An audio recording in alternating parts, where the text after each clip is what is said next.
O espírito batedor. É comum ter dificuldade na vida e alguns entraves sociais. Às vezes o caminho mais rápido para resolver os nossos problemas passa pelo diálogo. Então é uma frase de abertura que geralmente vem no texto. Para quê? Para que a gente reflita. Então vou repetir aqui. É comum ter dificuldade na vida, alguns entraves sociais. Às vezes o caminho mais rápido para resolver os nossos problemas passa pelo diálogo. Então o que está dizendo aqui? Que na vida nós estamos encarnados, Nós temos um corpo de carne, só que nós somos espíritos, almas imortais, que estamos atualmente nesse corpo de carne. E por estar aqui no planeta Terra encarnado, a gente vai ter dificuldades. E isso é uma coisa normal. Por que a gente tem dificuldade? A explicação que nós recebemos no mundo espiritual, duas causas. Uma delas se chama expiação e a outra prova. Nós temos provas e expiações. O que é uma expiação? Expiação é pagamento, é castigo. Quando a gente deve alguma coisa, a gente vai ter que pagar. Então vamos partir do pressuposto que nós somos espíritos eternos. O que vai acontecer quando a gente morre? Quando a gente morrer, a gente vai morrer e vai para o mundo espiritual. E aí a gente veio para o vizinho, matou, roubou, fez tudo que tinha de fazer coisa errada. Quando chegamos lá, nós não vamos para um paraíso. Nós vamos encontrar aqueles desafetos nossos que vão perguntar: mas por que você me roubou, me traiu, me matou? E aí a gente vai já prestar uma conta lá. Só que lá não resolve, porque a gente tem que resolver aqui na matéria. Aqui a gente fez, aqui a gente vai ter que resolver. E o que acontece? Chega lá, a gente vive um verdadeiro inferno, no sentido de que vai ter gente nos cobrando pelos nossos erros. Só que a bondade divina é tão grande que a gente tem um novo nascimento, a gente reencarna. E aí quando a gente reencarna, a gente vem com a nossa programação. Você vai nascer, mas vai pagar fulano, vai ter tal doença, porque na vida passada você abusou do teu corpo, você recebeu um corpo saudável, bonito, mas bebeu, mas traiu, adquiriu um compromisso genésico. Ou seja, você vai adquirir uma série de doenças, porque na vida anterior você não soube cuidar do teu corpo. Então, quando a gente morre, a gente encontra o desafeto, e quando a gente renasce, a gente encontra o castigo, a expiação. E a gente paga tudo que a gente fez de errado na próxima encarnação. Ou aqui mesmo, nessa mesma vida.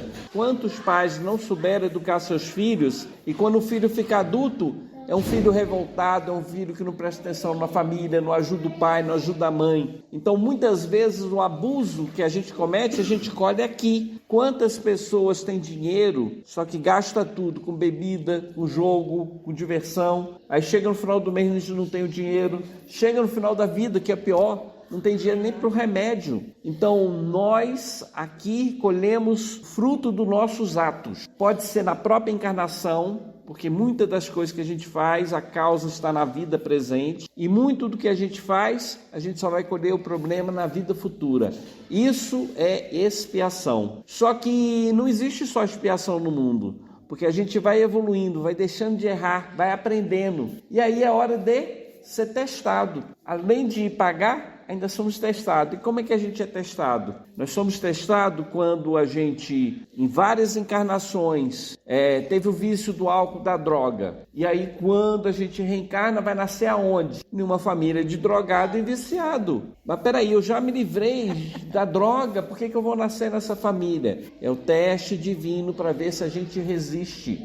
E olha só, tem muita gente que resiste. Vamos olhar a favela no Rio de Janeiro. Nós temos quantos evangélicos lá? Inúmeros lares de evangélicos no meio da venda de droga. A gente sabe que o vizinho usa droga, o outro vizinho usa droga, que tem uns que está vendendo, tem uns que está pagando. Ó, moleque, eu te dou R$50, você só soltar a pipa ali quando a polícia chegar. Polícia chegou, você solta uma pipa, solta esse rojão, apita. Então existe aqueles que falam assim, ó, eu te dou R$150 para levar esse pacotinho para mim ali do outro lado, naquele comércio ali na frente. É um aviãozinho. E a criança de pequena já é acostumada a mexer e conviver com a droga como se fosse coisa natural. O que é isso? Para um espírito que já venceu a droga, é um teste, né? O caminho fácil, ganhar o dinheiro, só que é um caminho largo, da porta larga, que leva ao caminho da perdição. Esforçai por passar pelo caminho estreito, que leva à porta estreita, que leva ao caminho da perfeição, do progresso, do reino de Deus. E que caminho estreito é esse? Da disciplina, do respeito, da amizade. É o do bom caminho, que a pessoa não tem preguiça, é trabalhar e estudar para crescer, para evoluir. Essa é a porta estreita. Então a gente tem que se esforçar para fazer sempre o bem em qualquer lugar, para que a gente não adquira compromisso para o mundo espiritual e para outra encarnação. Então, é comum ter dificuldade na vida e alguns entraves sociais. Às vezes o caminho mais rápido para resolver os nossos problemas passa pelo diálogo. O diálogo é muito importante, porque muitas vezes a gente deixa de conversar com as pessoas da nossa própria família. A gente quer melhorar, quer crescer, só que a gente não tem coragem de falar com o pai, com a mãe, com um amigo, com um irmão, porque a gente não sabe dialogar. Sabe às vezes agredir, sabe às vezes ofender, mas falar mesmo, de verdade, não consegue. E esse problema nasce dentro da nossa casa. Quantos pais não têm coragem de falar com os filhos? Quantos filhos que não falam com os pais? Isso é um problema sério nosso. E para que a gente resolva todos os nossos conflitos, nós temos de adquirir o hábito de conversar com parentes e amigos. Então, é certo que a gente vai ofender as pessoas, que nós somos imperfeitos. Vamos cometer muitos erros e as pessoas vão cometer erros para conosco.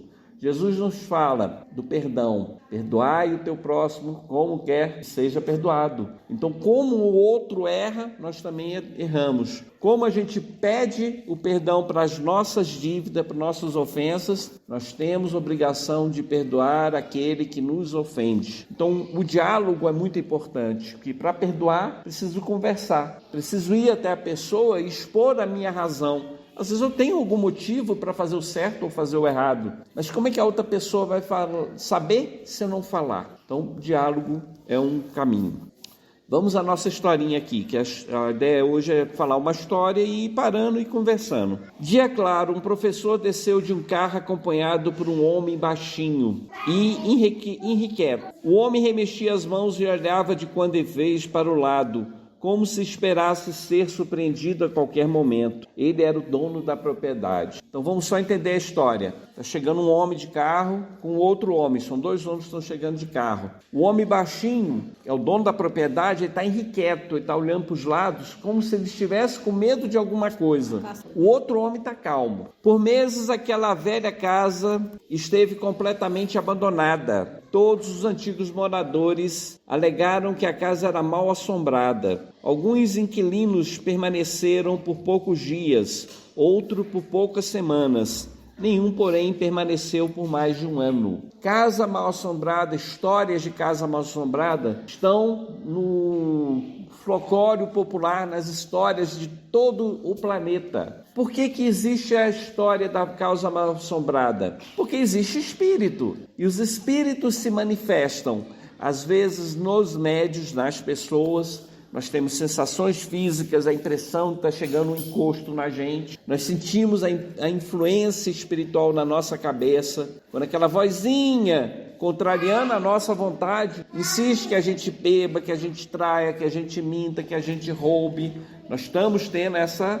impressão constante em nossa cabeça, essa pressão. E a gente pode seguir ou não seguir de acordo com a nossa vontade. Porque, afinal de contas, nós somos donos do nosso corpo, da nossa mente. Não podemos dizer que o outro é o culpado, que os espíritos são culpados, que o demônio é culpado. Nós só fazemos aquilo que está dentro da nossa vontade. Então, se eu faço o mal, por mais que venha a tentação na minha cabeça, é porque eu quero o mal. Porque se eu não quiser o mal, eu repiro o mal. A tentação vem, mas nós podemos fugir, escapar da tentação. Usando o quê? Uma arma poderosa. A nossa vontade. Nós somos senhores do nosso corpo e da nossa mente. Podemos usar essa força que nós temos para fazer o que quiser. Os espíritos se manifestam através da gente e se manifestam também nos locais, nas casas mal assombradas. Mas espera aí, por que não são todas as casas mal assombradas? Porque a matéria espiritual é diferente da matéria material.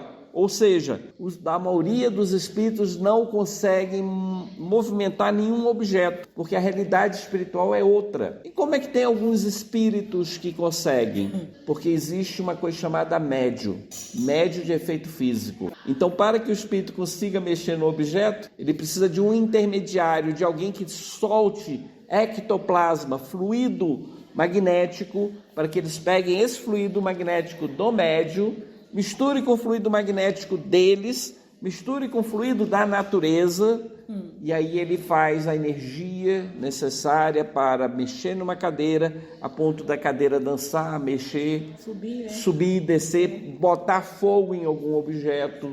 Existe espírito que bota fogo em roupa dentro do armário, né? Faz barulho. Às vezes você olha lá, não tem nenhum problema. E de repente você está lá distraído, é batição, é coisa caindo. Chega lá, cadê? Não tem nada. É efeito físico. Significa que na casa temos um médio de efeitos físicos. E quando existe um médium no local e o espírito que sabe manipular as energias, existe o efeito físico, as casas mal assombradas. Não podemos aceitar nenhuma explicação como verdadeira sem um mínimo de investigação, disse o professor quando recebeu as chaves da propriedade. Eu não acredito em assombração, deve haver alguma explicação lógica que não passe pelas crendices do povo. Basta fornecer informações suficientes para a ciência que ela explicará tudo o que existe no universo. Milagres não existem, o que existe é o desconhecimento dos homens para os fatos. Então, o professor era um cético. O homem baixinho era um homem que ia alugar aquela casa. A casa era mal assombrada. Só que ele ia alugar para um professor. E o professor disse que não acreditava. Que se desse chance para a ciência descobriria a causa das casas mal assombradas. Porque muitas casas no passado e até no presente são ditas como mal assombradas. Mas na realidade quem está fazendo o barulho é o vento, é um cachorro, é um rato, é alguma coisa material que está provocando os ruídos. E não é fantasma nenhum. Só que por haver explicação para alguns casos, não existe explicação para outros casos. E muitos desses casos os espíritos chegam ao ponto de declarar: somos espíritos que estamos fazendo esse barulho. Um dos primeiros fenômenos registrados até pela ciência é da casa da família Fox em Hartsville. Nessa casa norte-americana, em 1840 e pouco, eu não lembro exatamente a data, mas isso aí não importa, importa é o fato. Quem quiser pesquisa a casa de Hartsville ou a família Fox, vai encontrar uma família que tinha 3 meninas, o pai e a mãe. Eles foram morar numa casa mal assombrada. Por não ter dinheiro para pagar uma casa melhor, ficaram lá na casa. Sabiam que a casa era mal assombrada. E a casa normalmente rugia, fazia barulho, pancada. E eles já estavam acostumados. Um dia o pai e a mãe não estavam dentro de casa. E as 3 filhas estavam lá. E uma delas, a menorzinha, 11 anos, começou a falar para o fantasma: faz assim, seu pé de chinelo. Aí ela deu 2 pancadas. Aí daqui a pouco o espírito papá na parede. E aí ela gostou da brincadeira e as outras se juntaram. E eles começaram a brincar. Pam, parará. Aí o espírito lá, pam, pam, batia também. E aí eles ficaram brincando. E como é menina, eles começaram a falar: meu marido vai ser de olho azul, de olho verde. Aí começaram a criar um mecanismo para conversar com o fantasma. E o espírito respondia todas as coisas. Quando chegou o pai e a mãe, ficaram impressionados com o fenômeno. E a mãe começou a fazer pergunta: quem está aí? É uma pessoa viva? E o pai, olhando por dentro e por fora da casa, circulando a casa, para tentar descobrir a origem do ruído, se era alguma criança, se era algum homem, se era alguém que estava brincando com a família. E ele não achou nada. E o espírito falou: não, é um espírito. E foi falando que era só por pergunta de sim e não. Eles iam perguntando, e aí ele foi falando que ele tinha morrido na casa, que estava enterrado no porão, e foi falando todos os detalhes necessários para chegar à sua identificação. Mas isso não aconteceu num dia só não, porque quando eles estavam lá, o Sr. Fox chamou o vizinho para ver, para testemunhar, e um vizinho chama para outro, chama para outro. Em mês, 2 meses, 3 meses, a casa virou um local de romaria, onde as pessoas da cidade, da vizinhança, iam até a casa questionar o espírito, para saber coisas do espírito. Jornal veio, revista veio, e aí ficou costumeira, conhecida a casa da família Fox, chegando a um ponto que não tinha condição mais daquela família fazer pergunta para o espírito dentro de casa. O tumulto era muito grande. Aí eles alugaram um teatro e faziam apresentações no teatro. E aí, depois, bastante tempo depois, a polícia foi lá, cavou, acharam um pouco da alçada, não acharam tudo, mas acharam um pouco da alçada, resquício de um cadáver que realmente foi enterrado no porão. Não continuaram a escavação porque começou a minar água.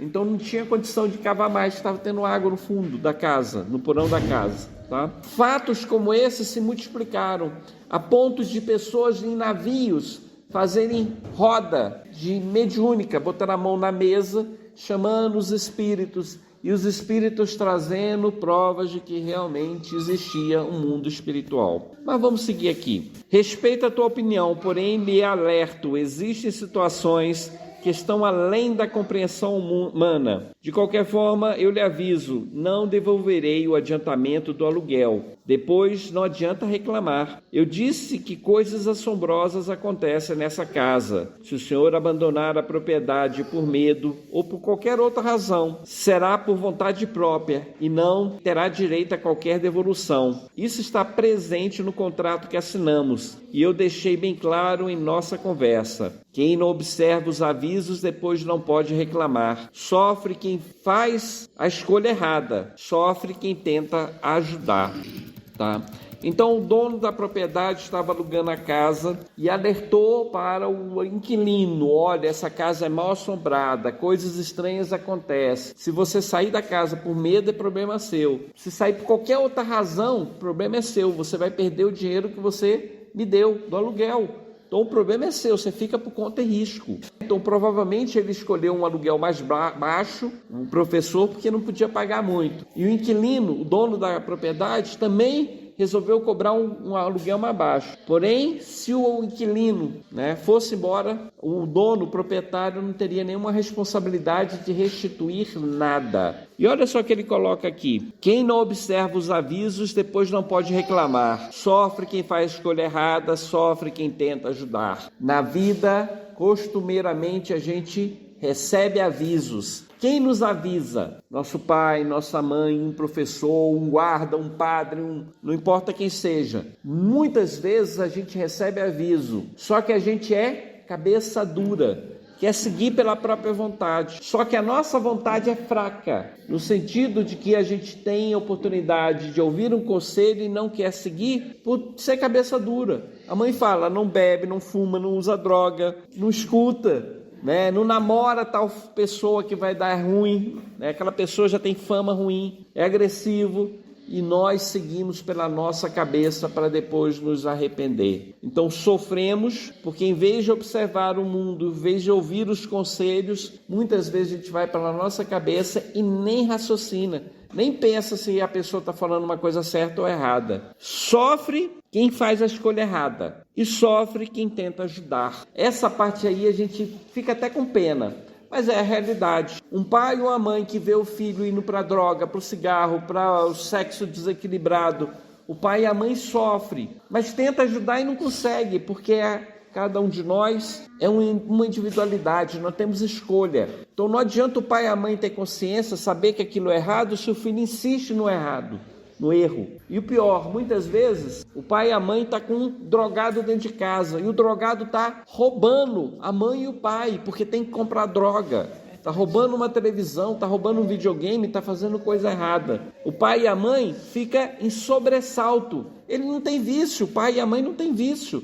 Só que o que acontece? Por conviver com o viciado, a vida daquela pessoa, daquele pai, daquela mãe, daquela esposa, daquele marido, se transforma no inferno, porque fica sempre em sobressalto. Quando é que eu vou receber a polícia aqui na minha casa? Quando é que o vizinho vai reclamar porque meu filho roubou, minha filha traiu, sei lá, abusou de alguma coisa que não devia? Então fica sempre aquela expectativa. O familiar de um drogado, de uma pessoa desequilibrada, fica sempre em sobressalto. Então nós, por nossa obrigação, nós aconselhamos. Mas se o outro não quiser ouvir, a gente não lava a mão, porque nós somos parentes. Mas a gente sofre por causa da incompetência, da imprevidência do outro. Compreendo, disse o professor, creio que não me arrependerei do nosso contrato. Afinal, é pela metade do preço cobrado na região. Até me admiro que o senhor não o tenha alugado com maior facilidade. Tirando os fantasmas, os quais não acredito, deve existir algum problema com essa casa. De qualquer forma, acho que fiz um bom negócio. Por isso eu sempre digo, prudente é o homem que aproveita as oportunidades que se apresentam. Cada conquista, uma vitória. Cada vitória, um novo conhecimento. Olha que coisa bonita que ele falou. Prudente é aquele que aproveita as oportunidades da vida. Nós temos na vida inúmeras oportunidades. Um emprego que chega, a gente aceita ou não. É uma oportunidade de ajudar alguém, de conhecer alguém. É uma oportunidade de adotar uma criança. E muitas vezes a gente, por ignorância, deixa passar essa oportunidade. Só que o emprego que a gente conseguiu tão fácil hoje, pode não conseguir amanhã. Uma promoção que a gente consegue hoje, se a gente não aproveita hoje, vai ser muito mais difícil de conseguir a promoção amanhã. Então, prudente é aquele que observa a vida, está sempre alerta. E quando houve uma conversa, preciso pintar minha casa, não vou esperar que caia do céu um convite, eu vou lá e falo com a pessoa, olha, eu sou um pintor, né? Já se oferece. Eu sou um pedreiro, eu construo aqui para você. Já se oferece, faz um preço até baixinho, não tem problema, para a pessoa conhecer. Porque a partir do momento que a gente é conhecido, serviço sempre aparece, né? Então, se a pessoa trabalha direito, ela nunca fica sem trabalhar. Então, só repetindo, prudente é o homem que aproveita as oportunidades que se apresentam. Cada conquista é uma vitória. Cada vitória, um novo conhecimento. Quando a gente aproveita uma oportunidade, a gente enfrenta dificuldade. Porque é assim, se eu faço qualquer coisa, por mais que eu já esteja acostumado, sempre eu vou aprender algo a mais. Se eu sei fazer bolo de chocolate, se eu inventar de fazer um bolo de abacaxi, eu vou ter dificuldade. Essa dificuldade vai me trazer o quê? Novo conhecimento. E vai chegar um momento que eu não vou ter dificuldade de fazer bolo nenhum. Porque de bolo em bolo, de dificuldade em dificuldade, eu vou aumentando o meu repertório e aí eu já vou saber como misturar melhor os ingredientes, como utilizar os recheios, os complementos, porque tudo que a gente faz se torna mais fácil à medida que a gente repete. Um pedreiro que levanta uma parede, no começo ele pena, depois ele cria os macetes dele, o jeito de trabalhar dele e daqui a pouco ele está rindo de um novato que está lá quebrando a cabeça. Ele já sabe, o pedreiro, a medida exata da mistura da massa, já sabe a quantidade exata da massa que ele vai botar em cada tijolo, sabe levantar com facilidade, sem prejuízo. O dono do imóvel fala, quero ver se o senhor mantém a mesma opinião até o fim do mês. De qualquer forma, o problema não é meu. Cuido da manutenção, mas não resolvo o problema com fantasma. Afinal, temos as nossas limitações. Não podemos resolver os problemas do mundo, basta para cada um resolver os próprios problemas. Novamente, um conhecimento muito grande. Cada um que cuide do próprio problema. E nós temos que aprender isso, porque apesar de a gente sofrer por causa do nosso filho, da nossa filha que está desequilibrado, tem hora que a gente tem que abrir mão, pedir para Deus proteger, porque nós não temos mais condição. Significa o quê? Que o meu filho eu vou ajudar na medida do meu possível, mas ele vai ter que arcar com toda a consequência dos atos dele. Se ele age errado, se ele usa droga, se ele rouba, se ele fuma, se ele faz o errado, ele vai ter que pagar pelo crime dele. O que nós podemos fazer? É estar disposto, disponível a dar um conselho, a dar uma mãozinha, vá lá de vez em quando, dar um dinheiro, dar um alimento, dar uma dormida na nossa casa. Isso considerando os filhos mais velhos. O filho menor é mãe e pai que é responsável, tem que agarrar com unhas e dentes a responsabilidade, não deixar o filho fazer errado e proteger de todas as formas possíveis.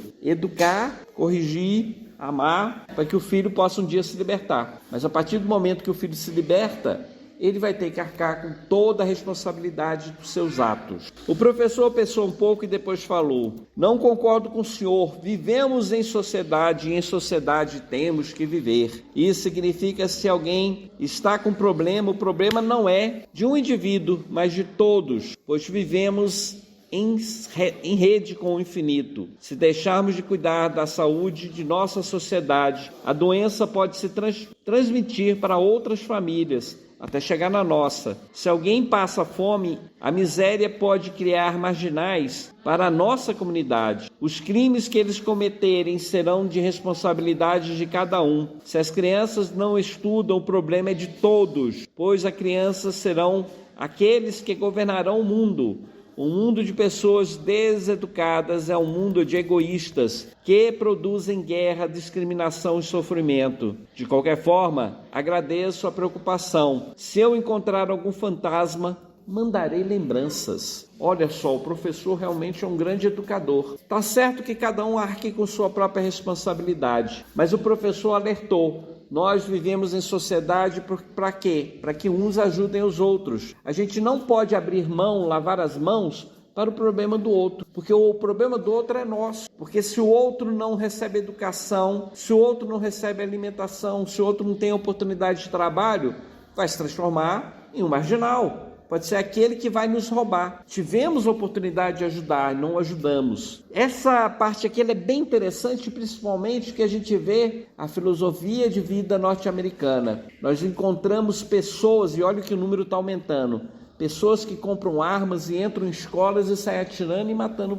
pessoas. Vemos homens, trabalhadores, que por alguma desilusão amorosa saem matando, principalmente nos Estados Unidos, a companheira e não sei quantos mais. Nós vemos abusos, de todo quanto é tipo. E a culpa disso, a gente pode dizer, como os americanos, a culpa é daquela pessoa que está desestruturada. Mas lá nos Estados Unidos, eles acusam a pessoa como se a culpa fosse dela, quando na verdade a culpa também é estrutural. Se o governo desse uma saúde melhor, se o governo desse condições melhores, se o governo não permitisse o bullying, o abuso infantil dentro das escolas, se lá nos Estados Unidos eles não prestassem tanta atenção em ganhar dinheiro e menos na população, se eles prestassem mais atenção na população, não teria tanta morte. Tanta gente morando em carro, em ônibus. Em vez da pessoa ter casa, a pessoa não tem dinheiro para casa, ela vai morar dentro do carro, do furgão. Significa o quê? Dor e sofrimento daquele povo lá norte-americano. E essa filosofia, de certa forma, é passada aqui para nós, um brasileiro. Só que, na verdade, o problema de um é problema de todos. A gente sabe que tem uma criança sem educação, é dever dos pais educar, porém da sociedade corrigir. Eu estou vendo um menino atacando o outro, arrancando o cabelo do outro. Eu sou maior, sou mais forte, eu vou separar. Não pode não, vai procurar o que fazer, Não importa a razão, não justifica. Mesmo que a mãe fique brava com a gente, mas é melhor do que ver um arrancar um olho do outro, bater no outro, ferir o outro, E geralmente é o maior, mais bravo que bate. Então a gente tem que proteger os mais fracos, de maneira a educar que não pode fazer isso. Falar para nossas crianças, não falar palavrão. Então nós temos de dar o exemplo, chamar a atenção dos nossos filhos, do filho do vizinho. Porque se a sociedade toda se mobiliza, se junta para educar, nós vamos ter jovens mais educados. Se as pessoas que têm muito dinheiro, dá um pouquinho do que tem, tira um pouquinho do bolso, não vai ter ninguém que vai passar fome, passar nenhum tipo de necessidade no mundo. Então, quando uma sociedade é solidária, uns ajudando os outros, a sociedade cresce. Uma beleza lá no Japão, na China, no Japão, naqueles países orientais. Na escola, a criança chega na escola, o que eles vão fazer? Eles vão ajeitar a sala, vão limpar a sala. Para quê? Para manter o ambiente limpo.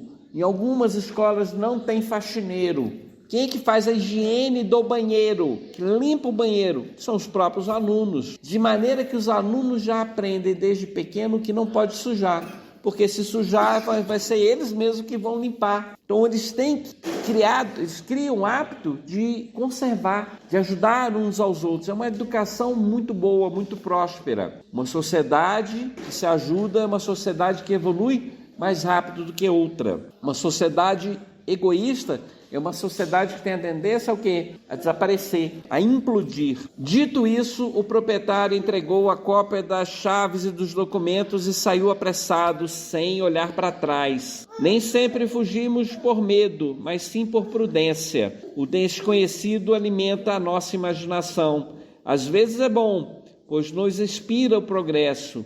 Em outros momentos é ruim, porque entrava o nosso movimento. Então, sentir medo é algo natural. Medo de quê? O homem saiu com medo do fantasma. Não viu fantasma nenhum, mas ele se afastou. Isso é ruim? Não. O medo é bom. Se eu estou em um local que eu sinto perigo, a melhor coisa que eu faço é o quê? Sair do local, me afastar. Porque para que eu vou enfrentar um ladrão? Para que eu vou enfrentar um leão, uma cobra, um animal? Se eu não estou dentro da minha casa, eu não preciso enfrentar absolutamente nada. Estou no caminho, estou vendo uma pessoa estranha ali, já viro para outro caminho. Para que eu vou enfrentar aquela pessoa ali? Deixa ele quietinho no caminho dele, eu vou cuidar da minha vida. Agora aquela pessoa quer ser muito bravão, muito corajoso, passa em qualquer lugar, né?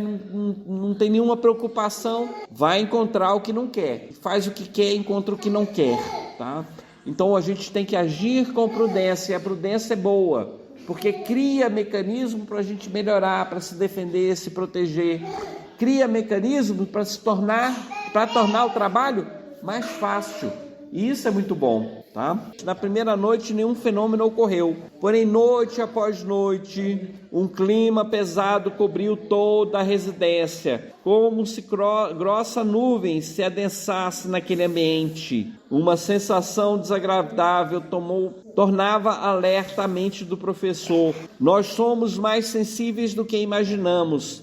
A presença de uma pessoa ou a permanência em um local é capaz de ativar a nossa sensibilidade. Nós somos sensíveis naturalmente, nós ficamos em alerta naturalmente. E olha só, o professor se declarou um materialista, não acreditava em fantasma. Só que o professor estava num ambiente novo, numa casa nova. E o que acontece naturalmente com a gente? Quando a gente está em um ambiente que a gente não conhece, nós ficamos em alerta. Pode estar no local mais seguro que for. Ouvir um ruído, a gente já desperta, já fica em alerta. E o que aconteceu? Ele sabia que existia a história do fantasma, ele não acreditava na história de fantasma, mas aquele clima pesado começou a aparecer. E de pouco a pouco, por causa da atenção do professor, aquele clima começou a se densificar. Ele sentiu cada vez mais como se o ar estivesse comprimindo ao redor dele. A sensação física aumenta, principalmente quando a gente está sozinho. Somos corajosos? Somos. Mas sentimos medo, temos que admitir. O professor preparou a mesa para mais uma noite de estudo. Ele era uma pessoa consciente e aproveitava a mínima oportunidade para se aperfeiçoar. Abençoado é o educador que não mede esforços para orientar os alunos. A atualização é fundamental para o nosso progresso. Nós não estamos aqui na Terra para nos acomodar. Ah, mas espera aí, eu já tenho meu ganha-pão, todo mês eu recebo o meu salário. Sim, mas isso não é desculpa para a gente se tornar melhor. Qual é o seu defeito? O que falta para você para se tornar melhor? Se na profissão você vai ser pedreiro, vai estudar dentro da tua profissão, tem internet, tem YouTube, vai estudar a maneira de você se tornar um eletricista, se tornar um bom encanador, vai se aperfeiçoando. E de um pedreiro, de repente ele não precisa nunca mais levantar um tijolo, que ele vai ganhar mais sendo como um eletricista, trabalhando mais como encanador, trabalhando mais como pintor. Ele se especializando, ele pode até abrir mão de outras tarefas. Então, na vida, a gente não pode se acomodar. E esse professor era um homem consciente, ele dava aula para os alunos. E por obrigação de uma pessoa que dá aula, é costumeiramente estudar, ler, exercitar. Porque quanto mais a gente lê, mais a gente aprende. E na área de educação, todo dia sai coisa nova, uma nova descoberta, um novo jeito de fazer as coisas. E o professor era um homem consciente. Então ele preparou a mesa dele, sentou na mesa, começou a estudar, se concentrar. De repente o barulho igual a um arranhão na parede se fez ouvir. Começou a ouvir alguma coisa arranhando. Começou a ficar ruim. E observa só, Na vida é assim, tudo na nossa vida é de pouquinho, nada vem de uma vez. A pessoa, para se viciar, ela não se vicia na primeira vez, no primeiro copo, no primeiro cigarro, na primeira droga. Ela prova, experimenta, vê assim, eu sou forte o suficiente, eu consigo sair disso aqui quando eu quiser. Fuma hoje, fuma amanhã, passa um mês sem... Depois vai chegar na casa de alguém, bebe uma dosezinha, né? Assim aos poucos. E quando vê o que era uma vez por mês, transforma numa vez por semana. Está afundado já. Que se transforma numa vez por dia. E daqui a pouco se transforma uma vez por hora, né? Significa que está totalmente afundado no vício. Então vem devagarinho, e a gente nem percebe, quando vê já está tão enrolado que não consegue sair. Quem está aí? Gritou o professor. Apareça, pois, que não tenho tempo a perder com insignificâncias. Se quiser me roubar, eu lhe digo que tem comida na geladeira e o dinheiro está na gaveta do quarto, no armário próximo à cama. Por favor, feche a porta quando sair. Pensou que era um ladrão. Há muito que aprendi a socorrer os aflitos. Se vem em busca de dinheiro, pode ficar à vontade. Não tenho muito, mas o pouco que tenho dividirei com você. Então ele era um homem desprendido, era um homem bom, que já tinha aprendido a ajudar o próximo. O que ele queria fazer naquele momento, que era importante para ele, era estudar. Então ele não queria perder tempo com nenhuma banalidade, mesmo que seja um roubo. Então você quer me roubar? Pode roubar, tem dinheiro, tem comida na geladeira, tem coisa lá no armário, pode ficar à vontade. É um desprendimento. Significa que aquela alma, esse espírito, esse professor, já é uma pessoa mais evoluída. Nós não fazíamos isso. Com certeza não. Iria morrer de medo, ia pegar uma arma qualquer, um pedaço de pau e ir atrás do ladrão. Ele não. Ele despreocupou. Falou, já resolvi o meu problema, eu vou concentrar aqui no meu estudo, que é isso que me importa. Novamente o professor abaixou a cabeça e continuou com seus estudos. O ruído voltou do outro lado da sala. Era um arranhão irritante que roubava a tranquilidade de qualquer um. O professor se levantou e procurou por homem, rato e inseto, mas nada encontrou. Olhou dentro da casa e do lado de fora, mas não descobriu a origem do ruído. O curioso é que quando o professor se aproximava de uma parede, o ruído migrava para outra parede. Ora era num quarto, ora no outro. Ora na sala, ora na cozinha, ora no banheiro, ora no corredor. Ou seja, não era um efeito normal, não era uma pessoa, não era um animal. Era um barulho que ia fugindo dele. Ele ia para a parede, não estava naquela parede, já estava na outra. Ele ia para outra parede, estava lá na cozinha, estava no corredor, estava sempre em outro local. Então ele nunca estava no mesmo local onde estava o ruído. Ele ouvia o ruído, era um ruído insuportável, incômodo. O que esse ruído estava fazendo com ele? Estava chamando a atenção dele para uma realidade diferente que ele já estava acostumado.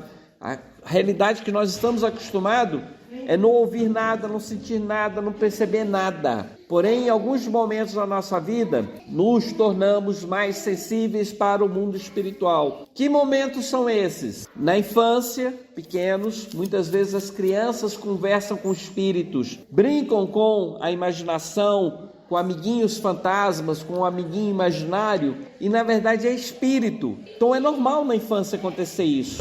Na adolescência nos tornamos mais sensíveis para o mundo espiritual. Muitos fenômenos acontecem com adolescentes. A percepção, a sensação de uma presença física, um pesadelo, que temem em continuar todo dia. São, enfim, fenômenos físicos que acontecem maior ou menor dependendo da pessoa. É na idade mais adulta, principalmente a mulher, na gestação, ela fica mais sensível para o mundo espiritual, tem mais sonhos, tem mais pesadelos, ou o campo hormonal delas, de vocês, né, fica alterado, e a sensibilidade para o mundo espiritual é bem maior. E em alguns outros momentos da vida, por exemplo, no caso aqui desse professor, com a mudança do ambiente, ambientes silenciosos, ambientes diferentes que a gente esteja acostumado, também nos coloca em alerta e a nossa sensibilidade modifica. Então é normal isso acontecer. E este professor estava sentindo a presença do Espírito. E quanto mais ele ficava alerta, mais sensível ele estava para o mundo espiritual. Cansado de tanta busca, o professor voltou à cadeira, decidido a comprar poderoso veneno para espalhar em todos os cômodos. Nem sempre a resposta mais simples é a verdadeira. Sempre podemos nos enganar. O que o professor, não está escrito aqui, mas o que o professor considerou? Se não é barulho nenhum, é algum inseto, é algum bicho que está aqui dentro da minha casa. O que eu vou fazer? Amanhã eu vou comprar o veneno e vou espalhar nessa casa toda. Vou matar esse bicho. Então ele se despreocupou. Ele estava dizendo para ele mesmo: eu posso estudar, posso continuar fazendo o que eu estou fazendo, não vou mais prestar atenção nesse barulho, porque eu vou resolver com veneno. Amanhã eu compro esse veneno. Assim que se sentou novamente, ele buscou o lápis e não o encontrou. O professor tinha certeza de que o lápis estava sobre o livro. Agora ficou em dúvida. Poderia ter carregado o lápis para qualquer lugar. Quando a memória nos falha, temos que refazer os nossos passos. Da mesma forma, temos que encarar os nossos problemas. Sempre que erramos, temos que repetir, buscar aprender para não mais errar. A vida funciona em ciclos. Repetição. Se eu não aprendo, eu tenho que repetir a lição, tenho que aprender, eu tenho que repetir, até aprender. Uma criança que tem que estudar matemática, tem que resolver a conta de mais, de menos, de divisão, de multiplicação. Para que ela aprenda, ela tem que fazer o exercício inúmeras vezes, porque somente a repetição nos leva ao nosso progresso. Um adulto, para que ele possa aprender, ele tem que repetir. Como assim repetir? Quando uma mulher escolhe mal o marido, namorado, vamos colocar o namorado, porque encontrou uma pessoa agressiva, encontrou uma pessoa com determinados problemas. O que é a tendência natural? É afastar, arrumar outro namorado. Só que a tendência também natural é, enquanto a gente não aprende, a gente repetir. Então, quanto a mulher não sair daquele clima mental, aquela roda viva dela, os compromissos dela, ela vai continuar buscando maridos com a mesma característica de bebida, de agressividade, de falta de respeito. Agora, quando a gente se livra de um compromisso, a gente aprende uma lição, a gente encontra outros perfis, outras pessoas com quem podemos nos relacionar. Um homem já não encontra uma mulher só gastadeira, encontra agora uma mulher trabalhadeira. Então, à medida que a gente vai aprendendo a lição, a gente não precisa cair de novo na prova e na expiação. Não precisa cair de novo na repetição. Assim que se sentou novamente, buscou o lápis e não encontrou. Cansado de procurar, o professor foi até uma gaveta e apanhou outro lápis. Quando retornou, encontrou o primeiro lápis onde ele deixou. Ele pensou: a mente nos engana, com ou sem a ajuda dos espíritos. Entenda quem tiver condição de entender, sofre quem não tem capacidade de aceitar. Então, o professor, ele deixou o lápis lá no livro, foi procurar o fantasma em tudo quanto é lugar, não encontrou. Quando voltou, não encontrou o lápis. Foi procurar o lápis, procurou, não achou. Pegou outro lápis, quando sentou na cadeira, o lápis estava lá no livro, certinho onde ele tinha deixado. E olha só o que ele falou. Ele pensou: a mente nos engana com ou sem a ajuda dos espíritos. Nós não podemos confiar no que a gente vê, no que a gente ouve, porque a gente se engana. A gente é seres distraídos. Nós não prestamos atenção muitas vezes no que a gente faz, no que a gente fala. E o que acontece? A gente percebe que nessa ilusão, a gente acreditou numa coisa que não era verdadeiro. Entenda quem tiver condição de entender isso. Cadê? Entenda quem tiver a condição de entender, sofre quem não tem capacidade de aceitar. Então nós temos de aceitar que nós nos confundimos, nós nos enganamos, nós interpretamos mal o mundo. E isso é interessante para nós porque muitas vezes nós fantasiamos coisas que não são reais. Um homem que pensa: vou pedir emprego para o meu patrão, e aí ele começa a imaginar na noite anterior: amanhã eu peço dinheiro para o meu patrão. Só que meu patrão vai dizer que eu estou ganhando muito, mas eu vou argumentar que eu estou trabalhando muito mais. E o homem vai criando aquela fantasia dentro da mente dele. Na fantasia chega ao ponto dele agredir o patrão, porque o patrão é um imbecil que não presta atenção em ninguém, não responde direito a ninguém. Mas tudo está no quê? Na imaginação dele. Não é um fato real. Vocês se lembram da história bem conhecida da menina E os ovos, a menina ela estava indo para a feira vender ovos. Ela tinha uma cesta de ovos na cabeça. E aí ela vai caminhando e vai pensando, já sei o que eu vou fazer na próxima vez, eu vou pegar esses ovos e chocar. E os ovos vão me dar pintinhos. Aí eu vou separar as fêmeas dos machos. Os machos, eu vendo os machos e fico apenas com as fêmeas. E um galo, um macho. Aí esses galos vão me dar mais galinhas. E aí eu vou ter muitas galinhas que vão ter muitos ovos. Aí eu vou vender esses ovos, os machos, ficar com as fêmeas. E aí eu vou comprar uma cabra. E a cabra eu vou tirar leite da cabra e vou fazer leite de cabra. Vou fazer doce de leite de cabra. Vou fazer queijo de leite de cabra e vou ganhar um dinheiro. E eu vou juntar o dinheiro e vou comprar outras cabras. E vou fazer mais leite, mais doce. E vou comprar uma vaca. E ela estava na imaginação dela, só crescendo e enriquecendo. Quando ela tropeça, não prestou atenção, os ovos vai tudo para o chão, quebra todos. Então a vida muitas vezes é assim. A gente vive muito na imaginação e não presta atenção no caminho que a gente está percorrendo. E acaba tropeçando, porque não prestou atenção. Então a gente tem que fazer sim, tudo bem, não nego que temos que buscar uma vida melhor, mas com cautela. Não só sonhando, mas prestando atenção, porque do mesmo jeito que a vida tem oportunidades, na vida também tem armadilhas. E se a gente não prestar atenção, a gente cai nas armadilhas. E que armadilhas são essas no mundo? A armadilha de uma amizade, um amigo que só nos leva para o lado errado, da família. A minha mãe, ela juntou dinheiro.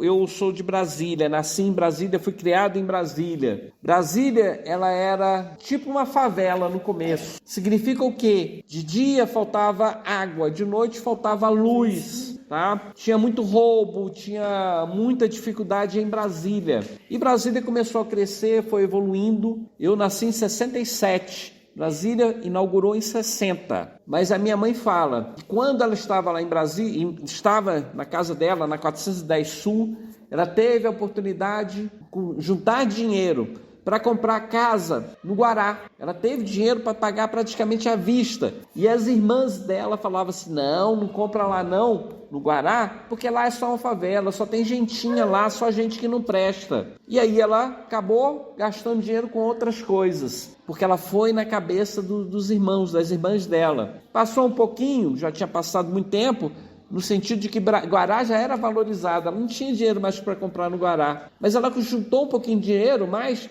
para comprar lá na Ceilândia. E aí vem a mesma história. Ceilândia é o pior lugar do mundo, só tem marginal, só tem traficante, só tem não sei o quê. E essa história é recente, não é muito longe não. Agora esses dias eu fui lá em Ceilândia, uma cidade maravilhosa, tem muita casa, apartamento, comércio. É uma cidade maravilhosa. Tem os problemas dela? Tem. Qualquer lugar tem, perfeitamente. Só que ela teve dinheiro para comprar no Guará, gastou dinheiro, foi pela cabeça dos outros, gastou o dinheiro todo. Teve dinheiro para comprar na Ceilândia, gastou o dinheiro todinho, não comprou na Ceilândia. Então ela perdeu oportunidade na vida porque foi pela cabeça dos outros. Então existe oportunidades na vida. E existem ciladas, armadilhas. E quando a gente não aproveita a oportunidade, a gente perde essa oportunidade e dificilmente vai aparecer outra, né? A história do professor vai continuar no domingo que vem, neste horário de 4h30. Terminou. Vou convidar todo mundo a fechar os olhos por um instante. Mestre amado Jesus, obrigado pela oportunidade de estarmos aqui na Casa Maria de Nazaré, aprendendo, estudando, crescendo espiritualmente. Ajuda os nossos filhos, pedimos a proteção para a nossa casa, para a nossa família, pedimos iluminação para as nossas vidas, para que nós nos tornemos pessoas melhores. Em nome de Deus e Jesus, damos encerrada a palestra de hoje. Que assim seja.